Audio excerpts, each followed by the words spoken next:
है बाय, तो ये आपके लिए कुछ सौदे यहाँ पर।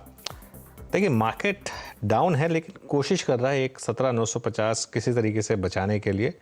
और एक बार जरा इंट्राडे चार्ट लेकर आइए इन्फोसिस का। इन्फोसिस लोअर लेवल से थोड़ी सी आपको रिकवरी दिखाएगा।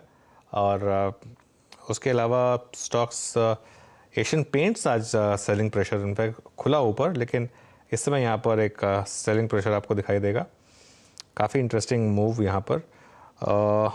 आज दो तीन इंटरेस्टिंग स्टॉक्स हैं जहाँ पर आपको अच्छे मूव्स दिखाई देंगे। मेटल्स में काफ़ी वीकनेस है, नैल्को। अच्छा एक बार जरा बायोकॉन का इंट्राडे चार्ट लेकर आइए। बायोकॉन में आज शुरुआत थोड़ी सी ठीक ठाक हुई थी, लेकिन उसके बाद देखिए किस तरीके से ये स्टॉक गिरा है। हालांकि ओनली 0.2% नीचे, लेकिन खुला 210 पर, और 210 पर खुलने के बाद 201, और फ्राइडे को भी इसमें काफ़ी बड़ी दिक्कत आई थी। 12% बायोकॉन का स्टॉक गिर चुका है 52 वीक लो के काफ़ी करीब, और अपने 52 वीक हाई से अब ये स्टॉक एग्जैक्ट हाफ। तो कुछ तो यहाँ पर एक गड़बड़ है, कुछ एक शायद सम ऑफ द पार्ट को लेकर मार्केट का एक माना था कि क्या बायोकॉन को एक डिस्काउंट मिलेगा एक होल्डिंग कंपनी का, ये कारण है क्या जो भी है, लेकिन प्रेशर काफ़ी है बायोकॉन के स्टॉक के ऊपर। अब एक काम करते हैं, अगर यतिन रेडी हैं तो उनके पास चलते हैं और स्टॉक्स ऑफ द डे जान लेते हैं आज के। Yatin good morning. Good morning. Market week है और अनुज हम देख रहे हैं कि थोड़े बहुत मिड कैप में स्पेसिफिक एक्शन है जहां खबरें हैं। सबसे पहले कोची शिपयार्ड और इनको नॉर्वे से 550 करोड़ रुपए का ऑर्डर मिला है। ऑब्वियसली ये ग्रीन वेसल्स और ग्रीन हाइड्रोजन पे चलने वाले वेसल्स के डेवलपमेंट के रिलेटेड है। स्टॉक का इस न्यूज़ के बाद लगभग 5% की तेज़ी के साथ ट्रेड कर रहा है। बहुत बड़ा ऑर्डर नहीं है, लेकिन हाँ जो टेक्निक है और जो टेक्नोलॉजी है उसको लेके मार्केट शायद एक्साइटेड दिख रहा है। आरवीएनएल, और अक्सर ये स्टॉक न्यूज़ में रहता है। कंपनी की बात करें तो ये L1 रहा है हरियाणा के एक 1100 करोड़ के रेलवे प्रोजेक्ट के लिए। तो कहीं ना कहीं ये ऑर्डर अनाउंसमेंट के बाद स्टॉक में आपको शुरुआती 2% की तेज़ी दिखाई पड़ रही है। और सतलुज जल विद्युत निगम लिमिटेड SJVN, ये भी स्टॉक फोकस में, क्योंकि महाराष्ट्र में इनको 200 मेगावाट का एक नया प्रोजेक्ट मिला है। स्टॉक में आप 3% तक का आप मूव देख रहे हैं। तो ये जनरल सरकारी कंपनियां हैं जहां ऑर्डर फ्लोज के न्यूज़ पे स्टॉक्स चल रहे हैं। यतिन बहुत बहुत शुक्रिया। अगर आप देखें स्टॉक्स एंड न्यूज़ में सतलुज जल विद्युत निगम आपकी स्क्रीन पे लगभग 3.25% ऊपर ट्रेड करता हुआ। आरवीएनएल करीब 63-65 पे, इट्स डूइंग वेल। और कोचिन शिपयार्ड इसमें करीब 5.5% की तेज़ी है। एक बार आरवीएनएल का स्ट्रक्चर लेके आइएगा। और 63.95, अच्छा कोई बहुत अगर आप देखें एक इम्प्रेसिव जगह नहीं है। अभी भी 20 डे एक्सपोनेंशियल मूविंग एवरेज आज का इंट्राडे हाई है वो पार नहीं हुआ, तो मैं इसको बख्शता हूँ यहाँ पर।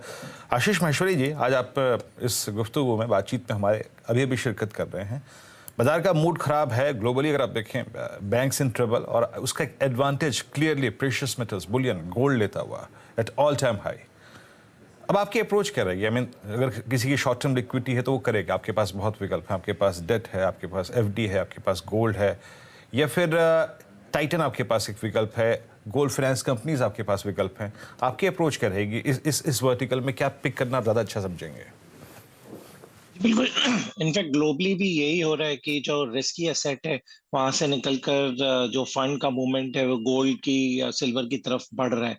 तो आपको भी इनफैक्ट उसके प्रॉक्सी प्लेस जो मुथूट फाइनेंस है या कल्याण ज्वेलर्स जैसे स्टॉक है वहां पर बिल्कुल एक्यूमुलेट किया जा सकता है, क्योंकि मुझे नहीं लगता कि जो इक्विटी में जो डाउनटर्न शुरू हुआ, जैसा अभी अनुज भी बात कर रहे थे कि 2023 का साल थोड़ा मुश्किल साल रहेगा इक्विटीज के लिए, क्योंकि डोमेस्टिक फैक्टर तो है ही, उसके साथ में जो ग्लोबल टर्मोइल चल रहा है ये 1 या 2 दिन में खत्म होने वाला नहीं।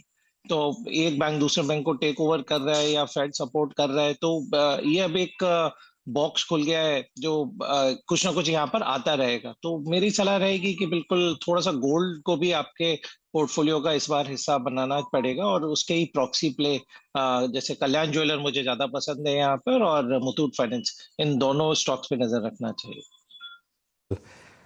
अपोलो हॉस्पिटल्स एक बार जरा लेकर आइए, और उसके बाद बजाज फिनसर्व और Bajaj Finance. Apollo Hospitals at day low, और बजाज फिनसर्व और बजाज फाइनेंस ये भी एक क्लियर सेलिंग प्रेशर आपको विजिबल है दोनों स्टॉक्स पर। अच्छा आपकी स्क्रीन पर एक कमिंग अप आ रहा है राजेश गोपीनाथन जो TCS के CEO हैं, और जो एक अब्रप्ट एग्जिट हुई है उसके पीछे की एक कहानी हमारी सहयोगी चंद्रा श्रीकांत उनसे बात करेंगे। सबसे पहले उन्होंने कवर किया था इसको, आज सुबह सुबह काफ़ी न्यूज़ पेपर्स ने उसको फॉलो अप किया है। लेकिन आशीष जी, TCS क्या 52 वीक लो के करीब लेने का मन बन रहा है, या फिर अभी और सेलिंग प्रेशर आ सकता है यहाँ पर? मुझे तो लगता है और सेलिंग प्रेशर आ सकता है यहाँ पर, क्योंकि सबसे पहले तो जो नैस्डैक लिस्टेड स्टॉक्स हैं आईटी के, उनका जब तक परफॉर्मेंस नहीं आएगा तब तक आप इंडियन स्टॉक्स में परफॉर्मेंस नहीं आएगा।